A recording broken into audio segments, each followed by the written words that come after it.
Bonjour, je vous propose aujourd'hui de voir les principales étapes afin de réaliser cette aquarelle que j'ai appelée les Lumières du Nord, hein, qui est une autre façon d'appeler les aurores boréales. Les Lumières du Nord, c'est la façon plus traditionnelle et je trouve que c'est plus joli au nom que aurore boréale. Après, c'est une question de goût. Donc, parmi les magnifiques photos qu'on peut trouver sur la toile, j'ai choisi celle-ci parce que j'aimais bien les couleurs entre l'orange, le vert et le bleu.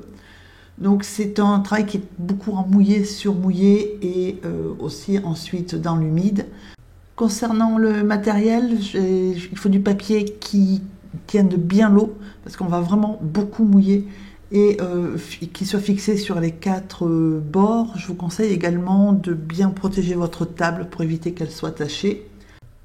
Pour les couleurs, j'ai utilisé de l'indigo, donc si vous n'en avez pas, vous pouvez prendre du bleu que vous allez foncer avec soit de la teinte neutre, qui est un gris foncé. Moi, la teinte neutre, je l'ai utilisée pour le premier plan, mais pas pour et pour les montagnes, mais pas pour le ciel. Mais vous pouvez prendre votre bleu, le foncer avec de la teinte neutre ou bien du noir si vous avez. Il faut faire des essais avant pour pas que ça soit trop foncé. J'ai ensuite utilisé de l'orange, donc moi j'ai pris de l'orange Winsor, mais vous pouvez faire votre orange, il faudra bien le préparer avant de commencer à peindre pour pas avoir à refaire le mélange en cours de peinture. Et du vert de phthalo, si vous avez du vert anglais, c'est sensiblement la même couleur, ou bien vous pouvez aussi le faire avec du jaune citron par exemple, auquel vous ajoutez un tout petit peu de bleu. Là c'est pareil, il va falloir doser votre mélange de vert très clair avant de commencer, d'en préparer suffisamment pour pas être embêté une fois parce qu'une fois qu'on commence, on peut pas tellement s'arrêter puisque là, forcément ça va sécher. Or c'est un travail vraiment dans le mouillé. Alors moi j'ai commencé, donc si vous voyez l'arrière-plan, hein, c'est-à-dire là où est posé mon bloc, vous voyez qu'il y a quand même de belles taches, c'est de l'indigo, c'est ma précédente aurore boréale, c'est vraiment sa tache et comment on incline le papier pour, vous avez de l'eau qui coule et donc c'est pour ça qu'il faut vraiment protéger votre table. Donc il faut mouiller le papier, vraiment bien mouillé, là c'est les principales étapes, donc j'ai pas tout mis. Sur le cours qui est le pas à pas complet sur Patreon, il y a le temps réel vraiment, y compris de mouillage. Il faut vraiment mouiller votre papier. Et donc une fois qu'il est bien mouillé, on va positionner les couleurs là où on veut qu'elles soient. Donc j'ai commencé par le orange. Et là pour l'instant c'est pas encore trop mouillé, on voit que parce que mes couleurs sont pas trop diluées, donc mais vous voyez que déjà je commence à incliner et on va donc disposer les couleurs. Donc moi j'ai utilisé un pinceau numéro 6, le plus facile si vous avez deux pinceaux, c'est de mettre un pinceau pour le clair et un pour le foncé, ça vous évitera de salir votre eau trop vite quand vous rincez le pinceau. Et là vous voyez que je commence à apporter de l'eau de manière à créer les flux de couleurs. Et c'est ce qui va en fait à un moment donné devoir sortir du papier et donc couler pour pouvoir, parce qu'il faut évacuer l'eau. Là on met de l'eau, mais à un moment donné il va falloir évacuer. Donc ensuite j'ai positionné les couleurs comme j'avais envie de les positionner. Donc j'ai fait le vert. Voilà, donc c'est un peu plus, c'est plus facile si vous faites les flux d'une seule couleur. Hein. C'est la deuxième aquarelle que j'ai d'aurore boréale. La première qui est sur Patreon, elle est plus simple dans le sens où les flux de lumière sont dans le même sens, donc c'est plus facile à gérer.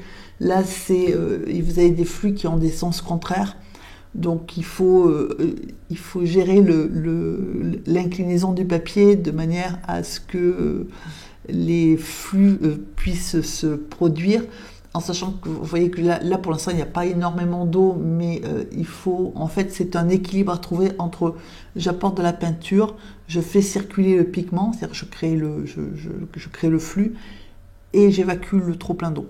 C'est en fait, et donc ensuite une fois que j'ai positionné mes couleurs les plus claires, je positionne mon indigo, voilà mon bleu. Donc vous voyez pourquoi il faut que vos couleurs soient prêtes avant de commencer, parce que si vous Une fois qu'on a commencé, c'est compliqué après d'aller chercher, de poser le papier, d'aller chercher le tube, de refaire le mélange. Surtout si c'est un mélange, il faut retrouver l'équilibre. Donc il faut vraiment préparer avant ces couleurs. Voilà. Donc ensuite, je continue à faire mon ciel voilà, comme je veux, et le bas se fait en miroir exactement. Et une fois qu'on a le ciel qu'on veut, on laisse sécher. Voilà ce que ça donne une fois sec.